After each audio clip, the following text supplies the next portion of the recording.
자, 안녕하세요. 반갑습니다. 여러분들에게 매일매일 새로운 소식으로 행복을 전해드리는 이도환입니다. 영상을 시청하시기 전에요, 구독과 좋아요 그리고 알림 설정까지 한 번씩만 부탁드리겠습니다. 자, 여러분들 한 주를 마무리하는 금요일 저녁입니다. 다들 잘들 보내고 계신가요? 이번 시간에는 우리 리플과 미국 증권거래위원회인 SEC 이 재판 소송 판결을 앞두고 이 판테라 캐피탈에서 암호화폐 시장에 대한 보고서를 발표를 했습니다. 그런데 이 보고서에서 앞으로 다가올 반감기에 대한 사이클, 그러니까 반감기에 대한 효과로 인해서 비트코인 시세가 단기적으로 35,000달러를 돌파할 것이라는, 이게 약 하나로는 4,700만원까지는 단기적으로 돌파를 할 수 있다라는 소식이 나오면서 여기에 대한 이유 3가지를 공개를 했습니다. 그리고 또한 그 중에 우리 리플과 미국증권거래위원회인 SEC 이 재판에 대한 소송 결과 발표도 결국에는 암호화폐 시장의 상승 전환을 시점하는 그러한 중요한 포인트로 작용할 수 있다라는 이야기까지 설명을 하는데요. 자, 하지만 여기에서 우리가 앞으로 많은 긍정적인 소식이 나올 전망이지만 리스크에 대한 부분도 있습니다. 지금 여태까지 금리 인상을 계속해서 해왔기 때문에 아무래도 하반기 내년부터는 줄줄이 금리 인하가 1년 동안 계속해서 진행되면서 여태까지의 인플레이션 전부 다 잡혔다라는 그런 긍정적인 전망으로 모든 글로벌 시장 자체가 우상향을 하는 그러한 스탠스를 보여줄 것으로 보여지는데요. 하지만 오늘 저녁에 발표하는 바로 이 잭슨홀 미팅, 파월의 입에 따라서 글로벌 시장이 달려있다라는 이야기도 있습니다. 파월의 입 하나에 1년치가 달려있어요. 작년에 파월의 잭슨홀 미팅에서 인플레이션이 너무 많이 껴서 그걸 잡아야겠다, 그래서 강경하게 대응하겠다라는 파월의 쇼크 발언이 이어지면서 지금 1년 동안 금리 인상이 계속해서 됐었죠. 그런데 그 분기점이 다시 한번 다가왔습니다. 그게 바로 오늘 저녁 11시, 정확하게는 11시 5분에 파월의 연설이 있습니다. 자, 그래서 여기에 대해서도 여러분들에게 자세하게 설명을 드릴 예정이니까요, 오늘 영상 꼭 집중하셔서 정보에 많은 도움을 받으셨으면 좋겠습니다. 자, 영상을 시청하시기 전에 구독과 좋아요 버튼 한 번씩만 누르신다면 정말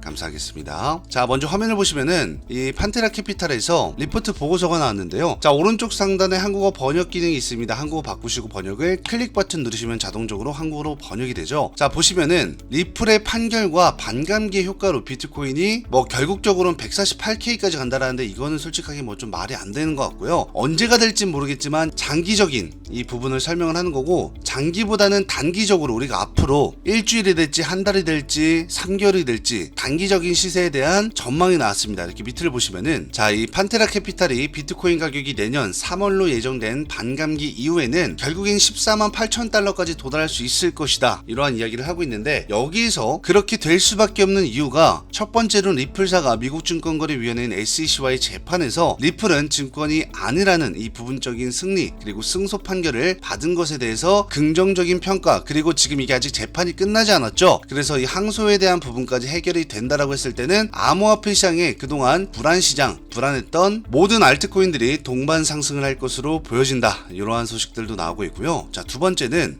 이 펜테라 캐피탈에서 비트코인 반감기를 거치면서 항상 상승을 했던 이 통계치가 있습니다. 반감기 끝나고는 항상 상승이 나왔었어요. 그런데 이번에도 반감기, 여기에 따른 통계치의 상승 전망이 내년 3월로 예정이 되어져 있는데, 여기에서 이렇게 밑을 보시면은 역사가 반복된다면, 여태까지는 반복되었고 10년 동안 반복이 되었지만 앞으로 다음 반감기 전 역사가 다시 한번 또 반복이 된다면은 비트코인이 단기적으로 35,448달러까지 상승할 수 있다, 하나로는 4,700만원까지는 상승할 수 있다라는 데이터가 나왔는데, 이거는 뭐예요? 역사가 반복되는 만큼 비트코인이 반감기 전에 항상 시세를 줬다, 상승장을 견인을 시켰다라는 통계치의 데이터가 나왔고요. 하지만 여기서 중요한 것은 뭐다? 자, 이렇게 보시면 경제 전망이겠죠. 제가 항상 거시경제를 빼놓으면 안 된다라고 하는 이유가, 물론 전망이 좋을 수도 있겠지만 이 잭슨홀 미팅 1년에 시장을 좌지우지할 수 있는 파월의 입에 달려있는 글로벌 시장의 모든 핵심적인 발언들을 아무래도 파월 연설에서 진행할 것으로 보여지는데, 자, 우리가 이전에 1년 전에 갑자기 시장이 안 좋아지면서 금리 인상이 되고, 이 금리 인상에서 파월의 매파적인 발언이 있었죠. 그래서 그러한 파월 쇼크로 인해서 지금 1년 동안 후폭풍으로 금리를 계속 인상시키다가 최근에 금리 동결이라는 스탠스가 나왔고, 여기에서 지금 잭슨홀 미팅에 인플레이션이 잡혔다, 혹은 지난해 인플레이션에 비해서 현저하게 좋은 성과가 나왔다라고 했을 때는 앞으로는 금리 인하에 대한 스탠스가 나올 수 있겠지만, 반대로 자 이렇게 밑으로 내려가서 보시면은, 자 우리가 지금 걱정하고 있는 것은 혹시라도 리스크에 대한 부분, 안 좋은 말을 할까봐 지금 우리가 불안한 거죠. 자 따라서 글로벌 금융시장 전체, 코인 시장 전체가 지금 미국 연준에서 발표하는 제롬 파월의 잭슨홀 미팅에 지금 모두 다 주목을 하고 있고, 이 파월 연준 의장이 통화정책 방향성과 관련해서 내놓은 이 발언에 따라서 훅폭풍, 그러니까 금리를 인하 스탠스로 갈지, 다시 한 번 더 금리를 인상을 할지, 아니면은 동결로 가다가 한 번 더 인플레이션이 잡혔다, 혹은 경제 성장이 많이 희생됐다라고 했을 때는 그 경제 희생에 대해서 다시 되돌림과 복구를 시키기 위해서 금리를 인하시킬 수도 있습니다. 왜? 작년에 파월이 1년 전에 잭슨홀 미팅에서 이런 말을 했습니다. 경제 성장을 희생시키더라도 우리는 높은 수준의 금리를 인상시키겠다, 그리고 금리를 유지시키겠다라고 했어요. 무려 8분 50초 동안 인플레이션에 대한 뭐를 해요? 45차례의 발언을 언급을 했습니다. 그래서 1년 전에 뉴욕 증시는 3%대 급락했고, 이때가 뉴욕의 나스닥 최고점이었죠. 이때부터 지금 계속 줄줄이 빠지고 있는 겁니다. 자 그리고 여기에서 연준의 발언으로 인해서 그때부터 기준금리를 계속해서 올리면서 글로벌 시장 전체가 충격을 몰아넣고 있었죠. 그래서 대부분 지금 확률상으로는 이제는 금리 인하를 할 스탠스의 시기가 왔다라고 하지만, 중요한 부분은 바로 여기입니다. 미국의 물가가 상승세는 둔화를 하고 있지만 경기가 예상 밖 호조를 보이고 있어서 결국에는 다시 물가가 반등할 수도 있을 거라는 이 가능성을 배제할 수 없다는 거죠. 그렇기 때문에 오늘날 이 저녁 11시 5분에 한국 시간으로 발표하는 이 잭슨홀 미팅에서 작년에 강경한 발언을 내놓았던 인플레이션에 대한 이야기가 과연 오늘날은 어떤 식으로 완화 스탠스가 나올지, 아니면 유지가 될지, 여기에 따라서 다시 한 번 더 2024년도까지 1년치에 대한 시장의 전망과 브리핑, 그리고 앞날에 대한 시장의 시나리오까지 나올 수가 있는데, 지금 미국 현지 관계자들이나 파월 의장을 비롯한 미국 현지에서는 아무래도 작년에 비해서 이번 잭슨홀 미팅에서는 그렇게 강경한 발언은 하지 않을 것이라는 소식들이 나오면서, 여기에 따른 지금 모든 양대 시장은 저평가라는 이러한 이야기까지 나오고 있습니다. 단 여기에서 우리가 이러한 말들이 왜 맞아떨어진지 하나를 이유를 살펴보자면은, 애플이 신고가를 갔죠. 자 여러분들, 역사상 신고가를 갔다는 거는 누군가가 이전까지의 매물을 전부 다 받아먹고 신고가로 올렸다라는 건데, 만약에 시장이 좋지 않았다라고 했을 때는 글로벌 시가총액 1위를 지금 유지하고 있는 애플의 주가를 올린 세력들 바보가 아닌 이상, 경제가 안 좋아진다라고 하고 인플레이션이 더욱더 강경된다라고 하면은 주가를 올리지 않았을 겁니다. 앞으로 완화 스탠스가 나오고, 여기에 따라서 암호화폐 코인 시장은 리플과 SEC에 대한 재판의 결과가 이제 곧 나오죠. 그리고 여러분들이 혹시나 모르실 수도 있지만 항소심과 결과에 대한 일정이 새롭게 공시가 업데이트가 되었는데요. 자 이렇게 보시면은 미국 기관 자체에서 관리 감독을 진행하는 크립토에 대한 공식 사이트에서 우리 리플과 미국 증권거래위원회인 SEC의 재판에 대한 소식이 나왔습니다. 새롭게 업데이트가 돼서 공시가 나왔는데요. 여러분들께서 이 해당 공식 사이트에 들어오셔서 꼭 보셔야 되는데, 어떻게 보셔야 되냐? 자 지금 화면을 보시면은 미국 현지에서 이렇게 영어로 계속해서 소식들이 나오고 있지만, 오른쪽 마우스 클릭 버튼 누르셔서 여기 한국어 번역 버튼을 클릭 버튼 누르시면 자동적으로 한국어로 번역이 됩니다. 그리고 여기 상단을 보시면 돋보기 모양이 있죠. 이거를 클릭 버튼 누르시면은 검색할 수 있는 검색란이 뜨는데요. 자 리플과 SEC라고 검색을 하시면은 이 맨 밑에 6번째 칸에 리플과 SEC 소송 판결에 대한 공시문이 있습니다. 여기에 지금 새로운 공시문이 업데이트가 되고 있거든요. 그래서 이 6번째 공시를 클릭 버튼 누르신 다음에요, 여기 돋보기 모양을 검색 버튼을 누르시면은 가장 맨 처음부터 SEC와 우리 리플에 대한 소송에 대한 핵심적인 공시가 실시간으로 지금 업데이트가 돼서 나오고 있기 때문에 이 공시를 여러분들 꼭 확인을 하셔야 되고, 자 두 번째로는 여러분들이 가장 궁금해하시는 항소심, 이 항소심에 대한 재판 혹은 결과가 어떻게 될 것인가, 여기에 대해서도 많이들 물어보시는데, 이 항소심에 대한 부분은 아이콘도 지금 전부 다 나와져 있습니다. 그래서 여기 상단에다가 리플과 SEC라고 검색을 하시면은 여기 세 번째 칸에 새로운 항소심 공시 있죠. 여기를 클릭 버튼 누르시고 돋보이면 검색 버튼을 누르시면은 자, 맨 첫 번째 칸에 항소심에 대한 새로운 공시까지 지금 새롭게 나왔으니까 여러분들 꼭 확인을 하셔야 되고, 혹시라도 이 해당 공시 사이트에서 리플 말고도 여러분들이 뭐 투자하고 계시는 비트코인이라든가 아니면은 뭐 이더리움이다, 이더리움 클래식이다 등등 여러분들이 투자하고 있는 코인들을 검색만 하시면은 미국이나 유럽에서 나오는 현지 소식들을 실시간으로 정보를 얻으실 수가 있고, 여기 소식 버튼 들어가시면은 여기 비트코인은 비트코인, 비트코인 캐시, 골드, SV 그리고 그 밖에 모든 알트코인들은 여기 알트코인이라고 써져 있는 카테고리를 클릭 버튼 누르시면은 지금 현지 뭐 업비트나 빗썸 그를 비롯한 미국의 바이낸스 모든 해외 거래소에서 상승과 하락하고 있는 알트코인들에 대한 전망, 그리고 또한 사유와 왜 상승하고 왜 하락을 하고 있는지 여기에 따른 이유가 전부 다 나오거든요. 그리고 특히나 이 해당 공식 사이트에서 중요한 점은 여기 소식 클릭하셔서 알트코인들에 대한 정보를 얻으셨다면은 여기 의견이나 보도자료 들어가시면은 각 해당 알트코인들이나 비트코인에 대한 기관 투자자의 리포트 보고서라든가 자료들, 보도자료들이 계속해서 실시간으로 올라오고 있습니다. 또한 지금 이 메인 공시에서도 이 베셀 캐피털은 웹3 업계에 5,500만 달러를 투자할 계획이라고 2시간 전에 이렇게 실시간으로 공시를 발표하고 있죠. 자, 이런 식으로 실시간으로 공시가 나오는 만큼 보도자료나 의견 꼭 들어가셔서 여러분들이 투자하고 있는 코인에 어떤 의견이 나오는지, 앞으로 시장의 전망과 상승 또는 하락을 할지 여기에 대한 전망까지 여러분들이 리포트 보고서를 꼭 보시면서 투자를 하시면 좋으실 것 같고요. 혹시라도 이 해당 공시 사이트를 모르고 계시는 분들은 자, 영상 상단에 보이시는 제 개인 연락처인 010-7705-6059 제 개인 연락처로 간단하게 그냥 숫자 1번 기재하셔서 문자를 보내시면은 제가 문자 답장으로 한 분 한 분 이 공시 사이트에 대한 링크를 바로 영상이 끝나자마자 문자 답장으로 발송을 해드리고 있으니까, 이게 오늘이 아니더라도 뭐 내일 새벽이다, 내일 모레다, 뭐 이틀이나 3일 뒤에 문자를 뒤늦게 보내주셔도 제가 항상 문자 답장으로 공시 사이트에 대한 링크를 발송해드리고 있으니까, 뒤늦게라도 문자 답장으로 링크 받으셨을 때 그냥 클릭 버튼 한 번만 누르시면은 자동적으로 이 홈페이지에 접속이 되실 겁니다. 그래서 여러분들의 컴퓨터나 여러분들의 PC 꼭 저장을 해놓으시고요. 실시간으로 나오는 이러한 공시들 그리고 모든 각종 코인들에 대한 소식들이 계속해서 나오니까 여러분들이 아침이건 점심이건 저녁이건 새벽이건 꼭 확인을 하시면서 투자에 많은 도움을 받으시고, 항상 말하지만 대응을 하기 전에 뭐를 해야 된다? 미리 대비를 해야 된다. 대비를 하게 되면 어떻게 된다? 그 정보에 따른 수익이 돌아올 수밖에 없다라고 제가 항상 설명을 드렸습니다. 그리고 혹시라도 제 영상을 뒤늦게 보시는 분들은 자, 이렇게 보시면은 저희 구독자 여러분들이 전부 다 모여져 있는 카카오톡 단체 톡방이 존재를 합니다. 영상을 뒤늦게 보신 분들이나 공시 사이트를 어디서 봐야 되는지 모르시는 분들을 위해서 만들어 놓은 단체 톡방이고요. 지금 1333명이나 존재를 하죠. 3년 동안 제가 꾸준하게 여러분들한테 항상 정보에 대해서 항상 무료로 도움을 드리고, 여기에 맞게끔 여러분들이 수익도 항상 보고 계시고, 특히나 공시 사이트에 대한 부분으로 도움이 많이 되신다고 하시는 분들이 많습니다. 왜냐면 국내에서는 나오지 않는 소식들, 미국 현지에서 나온 소식들이 결국에는 2주나 3주 정도 뒤에 한국으로, 국내로 뒤늦게 소식이 이어지면서 항상 국내 텔레그램, 네이버, 찌라시, 뉴스 보고 매매했다가 손실 보시는 분들이 정말 많을 겁니다. 정보는 누가 먼저 아느냐, 그 정보를 누가 먼저 디테일하게 분석을 하느냐, 그리고 그 분석에 맞게끔 투자를 진행하느냐가 중요하죠. 따라서 모든 국내에서 나오는 공시들은 결국엔 이 해외 공시 사이트에서 선 반영이 돼서 국내까지 오는데 3주 정도 걸리니까 여러분들 뒤늦게 정보에 투자했다가 손실 보지 마시고요. 이렇게 해외 실시간으로 나오는 미국이나 유럽 현지의 공시 사이트를 이용하셔서 정보에 많은 도움을 얻으셨으면 좋겠고요. 제가 항상 우리 구독자 여러분들이나 시청자 여러분들한테는 무료로 공시 사이트에 대한 링크나 자료들, 여기 상단에 자료, 보도자료나 이런 거 다 보실 수가 있으니까 여러분들 이 점을 꼭 참고하시면서, 혹시라도 단체 톡방에 초대가 되지 않으신 분들 또한 영상 상단에 보시는 제 개인 연락처인 010-7705-6059 제 개인 연락처로 간단하게 그냥 숫자 1번 기재하셔서 문자를 보내시면은 제가 문자 답장으로 한 분 한 분 이 단체 톡방에 대한 초대 링크까지 같이 함께 발송을 해드릴 테니까, 문자 답장으로 초대 링크 받으셨을 때는 그냥 클릭 버튼 한 번만 누르시면은 단체 톡방에도 입장이 가능하시다. 그래서 들어오시자마자 공시 사이트 링크를 여러분들의 PC나 핸드폰에 꼭 저장을 해 놓으셔라. 그래서 야간 업무를 하시든 자영업자분이시든 아침에 회사원이시든 실시간으로 수시로 내가 투자한 코인에 대해서 공시를 보실 수가 있다라는 점, 이 장점을 활용하시면서 저는 잠시 뒤에 진행하는 이 저녁 10시 실시간 라이브 생방송에서 연준에서 미리 발표했던 예상치가 공개를 했죠. 잭슨홀 미팅에 대한 예상치, 여기에 대한 발언이 지금 미국 현지에서 나오고 있기 때문에 그게 10시 30분부터 시작이 됩니다. 한국 시간으로 10시 30분부터 시작이 되는데 전 항상 매일 저녁 10시마다 실시간 라이브 생방송을 진행을 하고 있기 때문에 제가 잭슨 잭슨홀 미팅에 관련돼서 어떻게 될지 이 예상치에 대한 부분을 미국에서 나오고 있는 이 영상들 생방송을 동시 송출로 제가 오늘 저녁 10시 실시간 라이브 생방송에서 여러분들한테 미리 보여드릴 테니까 혹시나 선물하시는 분들 있죠. 롱이나 숏에 레버리지를 사용해서 투자를 하시는 분들은 아무래도 이 예상치를 미리 보신 다음에 시장에 투자를 긍정적인 예상치가 나왔을 때는 롱으로 안 좋은 조금이라도 부정적인 스탠스가 나왔을 때는 숏으로 하락에 베팅을 할 수 있는 절호의 기회가 될 수 있을 겁니다. 그래서 저는 오늘 저녁 10시에 파월의 잭슨홀 미팅에 앞서서 예상치를 여러분들한테 공개를 해드릴 예정이고요. 저녁 10시 실시간 라이브 생방송 1년에 한 번씩 기회가 찾아오는 이 잭슨홀 미팅은 여러분들이 놓치지 마시고 작년 1년 전에 잭슨홀 미팅을 미리 예상치를 보고 하락에 베팅을 하셨던 분들 아마 엄청나게 수익을 보셨을 겁니다. 반대로 오늘날 1년 만에 다시 한 번 더 잭슨홀 미팅에 대한 기회가 왔다. 따라서 예상치를 보시면서 이 차후의 방향성에 대해서 여러분들이 투자를 하실 수 있는 좋은 기회도 찾아오니까요. 혹시라도 실시간 라이브 생방송을 어디서 봐야 되는지 모르시다 하시는 분들은 자, 영상 상단에 보이시는 제 개인 연락처로 간단하게 그냥 숫자 1번 기재 주셔서 문자를 보내주시면은 제가 문자 답장으로 한 분 한 분 실시간 라이브 생방송에 대한 채널 링크까지 같이 함께 발송을 해드릴 테니까 오늘 저녁 10시 이 실시간 라이브 생방송 늦지 말고 들어오셔서 대략적으로 한 2,000명 이상의 많은 홀더 여러분들이 꾸준하게 생방송을 시청하고 계시니까요. 자, 이 점을 참고하시면서 저는 잠시 뒤에 진행하는 실시간 라이브 생방송에서 뵙도록 하겠습니다. 오늘 저녁 10시 진행하는 실시간 라이브 생방송에서 잭슨홀 미팅 여기에 따른 파월의 예상치를 공개를 할 테니까 여러분들 꼭 들어오셔서 정보에 많은 도움을 받으셨으면 좋겠고요. 자, 영상을 끝나기 전에 구독과 좋아요 버튼 한 번씩만 누르시면서 오늘도 이렇게 영상을 끝까지 시청해 주셔서 정말 감사합니다.